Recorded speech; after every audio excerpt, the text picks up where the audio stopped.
मैंने गलत जानकारी दी। 47% गैस हम इंपोर्ट करते थे, आज 60% हो गई। 83% कच्चा तेल क्रूड हम इंपोर्ट करते थे 2014 में, बढ़कर 88.6% हो गया। और हमें बताया जा रहा है यहां पर कि हम आत्मनिर्भरता की राह पर सही जा रहे हैं। आपने कुछ आंकड़े दिए, कुछ उनको मैं फिर दोहरा देता हूं। 88% हम क्रूड मंगाते हैं, करीब 65-66% यानी 2/3 हम एलपीजी इंपोर्ट करते हैं, और लगभग 50% हम नेचुरल गैस इंपोर्ट करते हैं। ये तो हमारी सच्चाई है, लेकिन हम और बड़ी कड़वी सच्चाइयां मैं आपको कुछ बताने वाला हूं, जरा सा उनको सुन लें। हमने 2019 मई में जब ईरान से तेल खरीदना बंद किया अमेरिका के सैंक्शंस के आदेश की वजह से, उस समय ईरान हमें ट्रांसपोर्ट और इंश्योरेंस फ्री दे रहा था, भारतीय रुपए में तेल दे रहा था, 60 रुपए का क्रेडिट दे रहा था, और 12% इंटरनेशनल कॉस्ट से कम का हमें रिबेट दे रहा था। एक और चीज जोड़ दूं शीतल भाई, 50 से 60 हजार करोड़ ईरान के पैसे रुपयों में हमारे बैंक में रखे उन्होंने हुए थे। यूको बैंक का नाम है यूको बैंक। यूको बैंक डूबने से बच गया था उस पैसे से। बिल्कुल आपने ठीक बताया।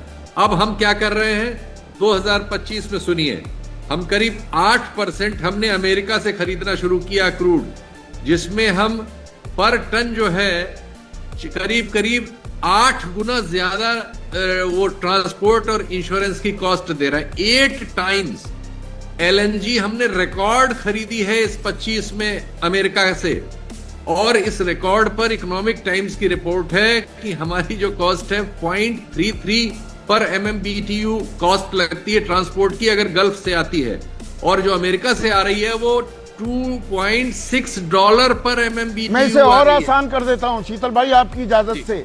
खाड़ी देशों से 6 से 7 दिन लगते हैं जहाजों को आने में, और अमेरिका से लगेंगे 45 दिन। तो समझ लो कहां से महंगा पड़ेगा। 55-60 और हाँ, तो इंश्योरेंस कॉस्ट 4 गुनी, शिपिंग कॉस्ट किसी में 8 गुनी, किसी में 10 गुनी, किसी में 12 गुनी। हम पूरे 2025 में अमेरिका को, ट्रंप साहब को पटाने के लिए अपने खजाने खाली करते रहे। और कल की जो खबर, उसको कैसे इसे आप जोड़ेंगे जो आप समझा रहे हैं जी। $300 बिलियन की एक रिफाइनरी अमेरिका बनाने वाला है, जिसमें साझेदारी करेगा रिलायंस ग्रुप। $300 बिलियन होते हैं 28 लाख करोड़ रुपए, 93 रुपए अगर मैं टू डॉलर उसे मानूं।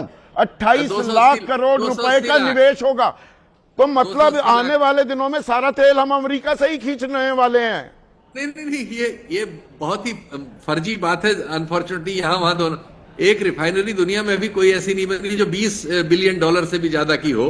तो ये बात ही मतलब भैया ये खबर आई है अमेरिका से, वो कह रहे हैं $300 बिलियन का निवेश होगा।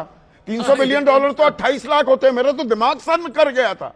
हाँ, अरे एक और चीज सुन लीजिए साहब, इस साल से हम लोग एग्रीमेंट कर चुके हैं दिसंबर में कि अब हम करीब 5.1 मिलियन टन जो है, सॉरी एलपीजी 2.2 मिलियन टन से, हाँ 22 लाख हाँ टन हम लेंगे, अमेरिका से खरीदेंगे, जिसमें जो $20 में जिसका भाड़ा लगता है यहाँ गल्फ से, उसका $80 पर टन भाड़ा लगेगा।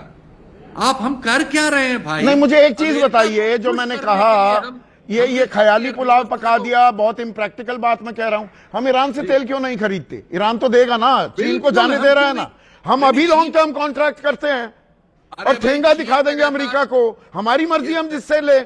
ये सैंक्शन के बावजूद चीन लगातार खरीद रहा है कि नहीं खरीद रहा है? तो हम क्यों नहीं खरीद सकते? और हम क्यों नहीं खरीदते? और हम कहते और हम गैस क्यों नहीं लेते उनसे?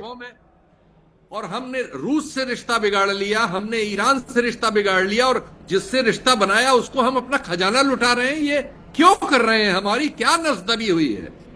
ये सवाल इस देश की जनता को पूछना ही पड़ेगा।